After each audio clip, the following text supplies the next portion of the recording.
Саламатсыздарбы. Эмесе Геошундо программасы. Бишкектин биринчи вице-мэры Алмаз Бакитаев бүгүн журналисттер менен жолугуп, борбор калаанын өнүгүүсү, анын бюджети жана башка экономикалык көрсөткүчтөр тууралуу айтып берди. Мисалга, Бишкектин айланасында конуштарга суу же канализация жеткирүү же автобустарды сатып алуу менен жаңы мектеп куруу маселелерине көбүрөөк көңүл бурулат.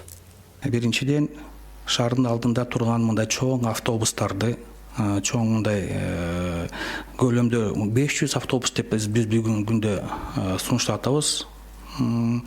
Жана жылмайстерди суу менен канализация камсыздандыруу боюнча чоң көп маселе, школдорду тургузуу, детсаддарды айтып кеткенде переуплотнение деген экиден ашыраак көлөм болуп атат да бүгүнкү күндөчү. Ошону ишке ашыруу үчүн 30 миллиард сомдон да мындай жөнөтүшүбүз керек болуп атат.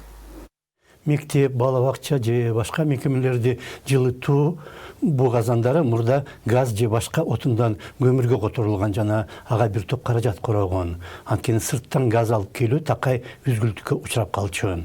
Эми дагы жаңы кошумча каражат коротуп, аларды көмүрдөн кайрадан газ же электр кубатына которуу керек болууда. Анткени көмүр жагуудан өтө көп калдык газы чыгып, Бишкек кара түтүнгө чөгүп баратат.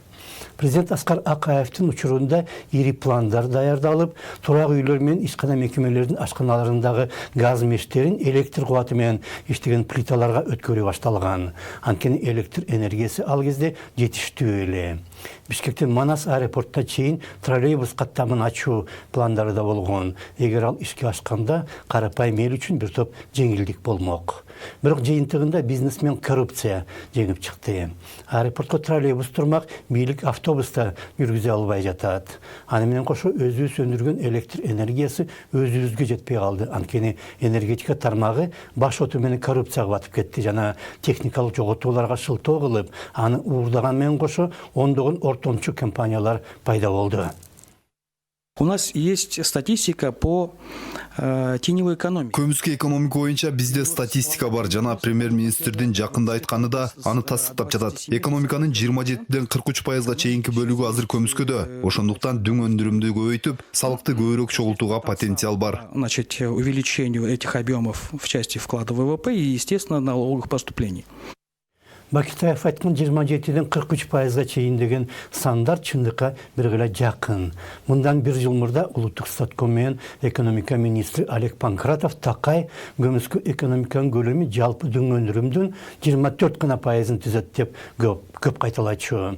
Бирок биринчиден көмүскө экономиканын деңгээлин мынчалык так санап чыгуу дегеле мүмкүн эмес. Экинчиден ал 24%дан алдаганча өйдө. Азыр мэрия жетекчилиги жок дегенде бир санды айтпастан эки сандын кайсы бир аралыгын келтирүүдө. Бирок баары бир чек сандары мынчалык так эч ким айта албайт. Аны мынчалык так санап чыгуу да мүмкүн эмес. Бул кимдир бирөөнүн жашы баланча жыл, баланча күн, баланча саат, баланча мүнөт деп айткан сыяктуу. Сиз антип айтып бүткөнчө алыдан бир нече мүнөткө картайып кетет.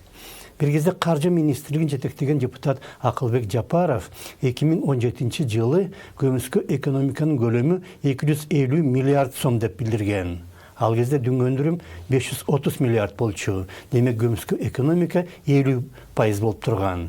Премьер-министр Жомарт Отурбаев 15 жылы 40тан 60%га чейин деген. Ал эми статкомдун төрагасынын ордун басары Жамбулат Байжуманов 12 жылы 75% деген санды келтирген.